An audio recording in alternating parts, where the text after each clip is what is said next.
श्रीराम अक्षदा मंगल कलश यात्रा श्रीराम अक्षदा मंगल कलश नाशिकमध्ये मोठ्या उत्साहात मिरवणूक काढण्यात आली आहे। गेल्या अनेक महिन्यांपासून प्रतीक्षेत असलेला अयोध्येचा भगवान श्रीराम मंदिराचे काम वेगाने सुरू आहे। दिनांक 22 जानेवारी 2024 रोजी मंदिराचे प्राण प्रतिष्ठा सोहळा देशाचे पंतप्रधान यांच्या हस्ते होणार आहे। देशभरात श्रीराम अक्षदा मंगल कलश यात्रा काढण्यात येते। याच पार्श्वभूमीवर विश्व हिंदू परिषद, बजरंग दल आणि विविध धार्मिक सामाजिक संस्थांच्या वतीने शनिवार दिनांक 16 डिसेंबर रोजी सकाळी पंचवटी मिरवणूक काढण्यात आली आहे। रामकुंड आणि अक्षदा कलशाची वेदमंत्रांच्या उच्चारात या ठिकाणी पूजा करण्यात आली आहे। त्याचबरोबर उपस्थित भाविक या ठिकाणी मोठ्या संख्येने उपस्थित होते। जय श्रीराम नावाचा जयघोष या ठिकाणी करण्यात आलाय।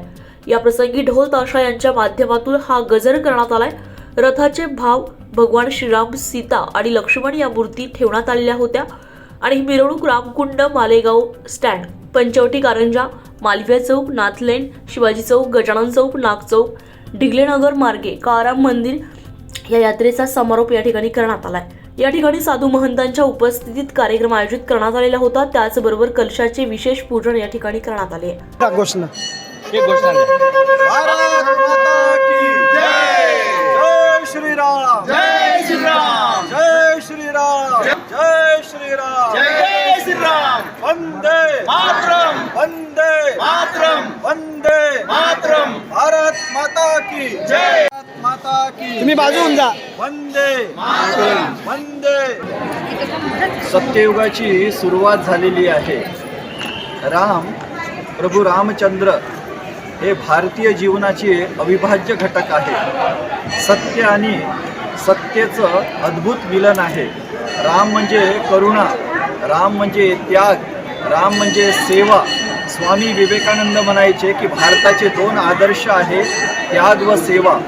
त्याग व सेवा हे जे मूल्य आहेत त्यांना घनीभूत करा, त्यांना सक्षम करा, सर्व समस्या आपोआप सुटून जातील। आता आपल्या जीवनातल्या सर्व समस्या सुटण्याच्या मार्गावर आहेत, कारण रामयुगाचं अवतरण झालेलं आहे। सत्ययुगाची सुरुवात झालेली आहे। पूर्ण भारत जो आहे उत्सव संपन्न झालेला आहे, उत्सवमय झालेला आहे। त्यामुळे सगळीकडे रामराज्य आणि रामाचा उत्सव साजरा होत आहे।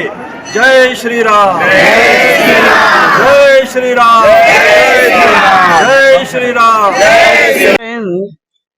अनेक प्रकारच्या कार्यक्रमांच्या उद्घाटनाला उपस्थित राहिलेला असाल, पण आज ऐतिहासिक प्राचीन काळाराम मंदिरात संत वृंद आणि मान्यवरांच्या उपस्थितीत एक वेगळ्या उद्घाटनासाठी एकत्र आलेला आहे। चेतन राजापूरकर यांच्याशी व्यक्तिगत चर्चा झाली। काही दालन प्रदर्शनातली त्यांनी अमोघ वाणीने मला समजावून सांगितली। भारतवर्षाच्या अत्यंतिक प्राचीन अनमोल दालनाचं त्यांनी उद्घाटन केलेलं आहे। विनायकजींनी सांगितल्यामुळे ते प्रभुमय, राममय होऊन एक लक्ष, एक ध्यास घेऊन 3 दशक सगळ्या अडचणींवर मात करतायत। आपल्या सगळ्यांच्या वतीनं छान शुभेच्छा देतो। चेतनजी राजपूरकर, त्यांच्या राजापूरकर आणि त्यांच्या कुटुंबियांना प्रभू रामचंद्रांनी, भगवान श्रीकृष्णांनी, तुळजापूरच्या तुळजाभवानींनी, कैलासच्या भगवान शंकरांनी उदंड उदंड आयुष्य द्यावं, पण 100 वर्ष जगायचं आहे। निरामय आरोग्य मात्र कष्टपूर्वक योग, प्राणायाम, व्यायाम, साधना यातून तरी प्राप्त करावं। हाच ध्यास, हेच लक्ष, हे काम थांबलेलं नाही। रामछंद हा विकसित करायचा आहे।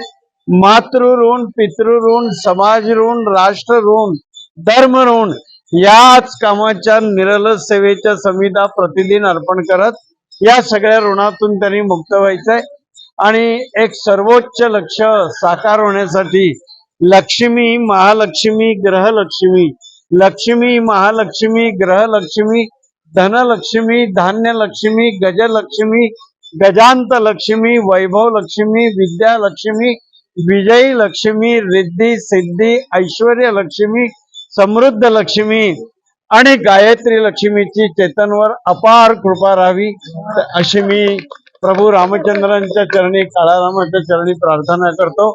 आणि एक घोषणा द्या, चेतन जी आप आगे बढ़ो, हम तुम्हारे साथ चेतन जी आप आगे बढ़ो, हम तुम्हारे साथ हैं। त्यांच्या सगळ्या जीवलग सहकार्याने विश्व हिंदू KVR न्यूज 24 ताससाठी जिल्हा प्रतिनिधी प्रवीण नेटवणे, नाशिक.